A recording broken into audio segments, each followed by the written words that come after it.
Christopher. And Peter Parker for me. Yeah, but Peter Parker? Peter Parker. I still love him. Cool. Good, good. Jake, tell us, did you grow up on a mountain, or where did you grow up? I did not. I grew up, I grew up in New York City. Mm-hmm. And, yeah, I did have a TV growing up. But, yeah, I still, grew up around New York and still never thought I'd be on a soap, but it's been great. I would imagine you're a little bit better at Trivial Pursuit than Van would be, because there are those pop culture moments that people, these touchstones, that seem to go back to TV, right? Yeah, they do. Any real perks that, Van talked about one of the perks of being on As the World Turns is being able to go to the Marvel headquarters. How about for you, Jake? What have been some of the perks? I mean, do people recognize you now when you're walking down the street in New York City? It's only happened once. It was a very rock star moment. I felt it was walking down the street and a bunch of a group of teenage girls all screamed out Noah and then the other way. But that's about it. And in a restaurant too. That's not as much as Van. It's been fun though. That's pretty cool. Yeah. Well, you're talking about Van with your involvement with the play Die Mommy Die, and again, for anybody going to New York, you can see Van in this play. This is a really a big deal because this is the first time we're seeing you off Broadway. Yes. But some of our listeners have emailed. I'm going to try to sneak in a few of these emails. Roger, and literally emails from around the world.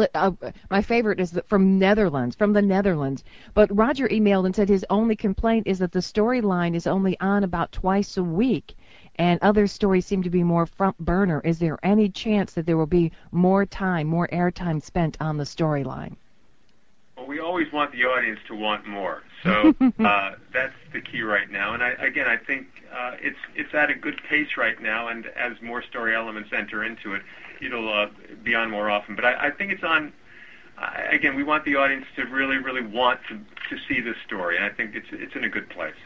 Christopher, is there ever any conversation between you and the actors and the writers about the direction of the show, or do the writers pretty much say, okay, here's the way we want to play it out, now make sure the actors do what we want them to do?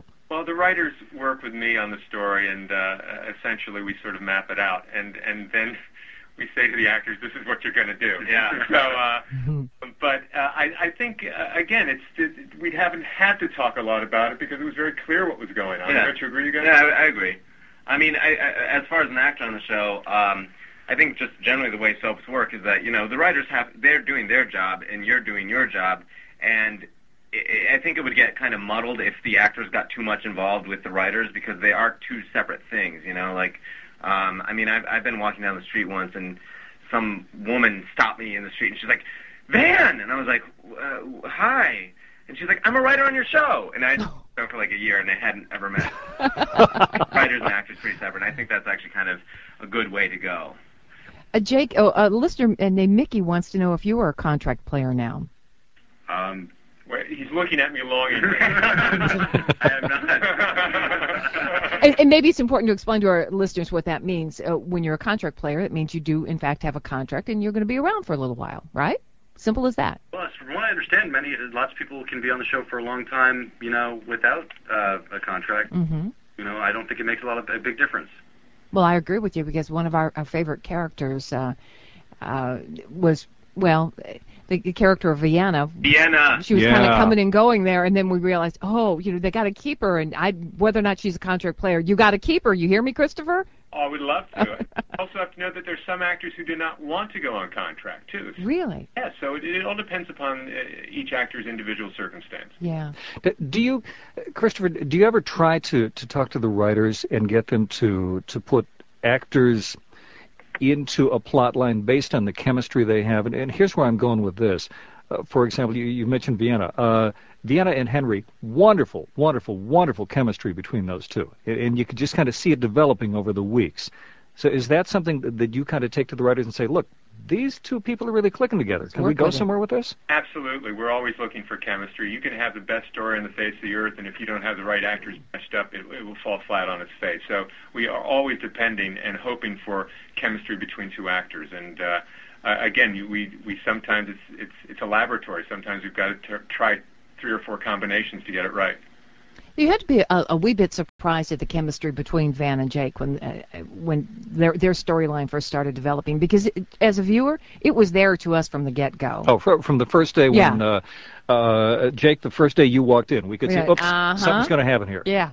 Well, again, Jake presents a really terrific, I don't know what you call it, a very sort of modest quality in his acting, and I thought that matched very well with Van. So.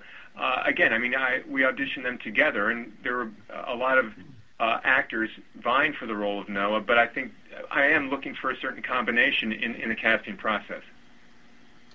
Did you, as you were doing this, and I want to phrase this carefully because I'm curious about what kind of research you had to do on this, and I don't mean research into, what a gay person is like or anything like that.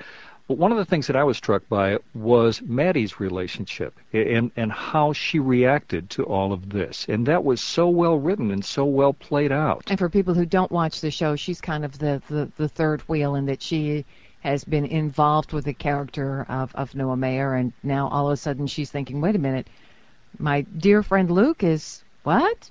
They're attracted to each other?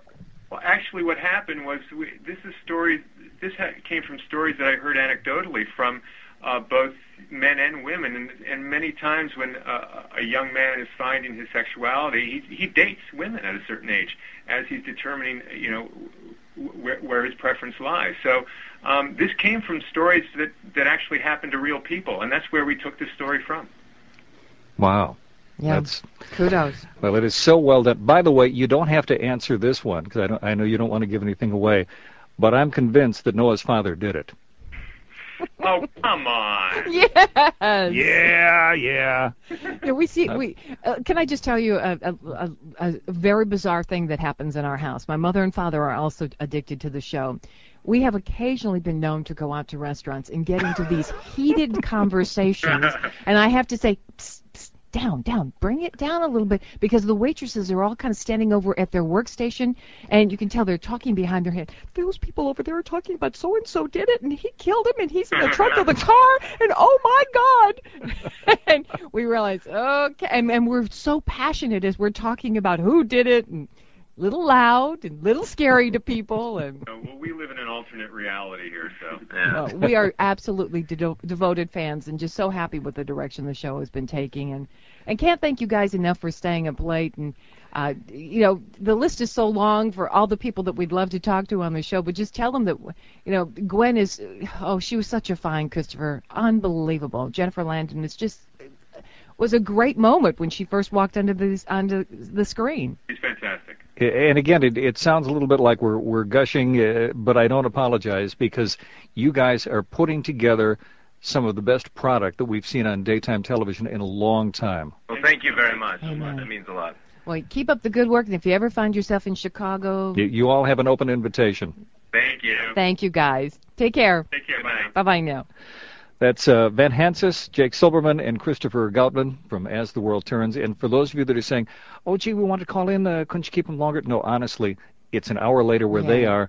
They were nice enough to stay up late to talk to us. And we also want to thank Alan Locker, who was handling PR for As the World Turns, for doing a really terrific job. And when we booked this, Van had not started rehearsals for the play. Yeah. So now he's literally burning the candle at both ends of the stick. And Christopher, I want to get Van in the studio sometime and talk comic book stuff. Yeah. Well, you could have one-upped him. You could have said, well, we had the guy, the head man from D.C. in here. Yeah, well, and he invited us to play the he invited us to come in and geek card too high. Tour the D.C. Then it would be like the fight between the Marvel and the D.C. guys. But they're really such talented guys. And if you go to our blog After Dark, you can click on their names and it will take you directly to various sites. Van has his own site. He has a blog through As the World Turns. There's also a noahandluke.com site. But you fans, you know that. And we tried to sneak in as many of your questions via email. And then, of course, people wanted to get into the minutiae about what is going to happen to Jack and Carly. What's going to happen? So maybe we'll just have to get one of the writers on to fend all of those kinds of questions. And trust me, if we can work it out on nights where we can get some of them to stay with us for a longer period of time, we will. But many of the soap operas are done in New York, so obviously they have to be up early and taping the next day. So we're kind of committed to some time constraints with them. But if you guys have any suggestions for people you'd like to have us talk to, for heaven's sakes, let us know. Coming up after the news, we're going to be talking to Esme from Passions.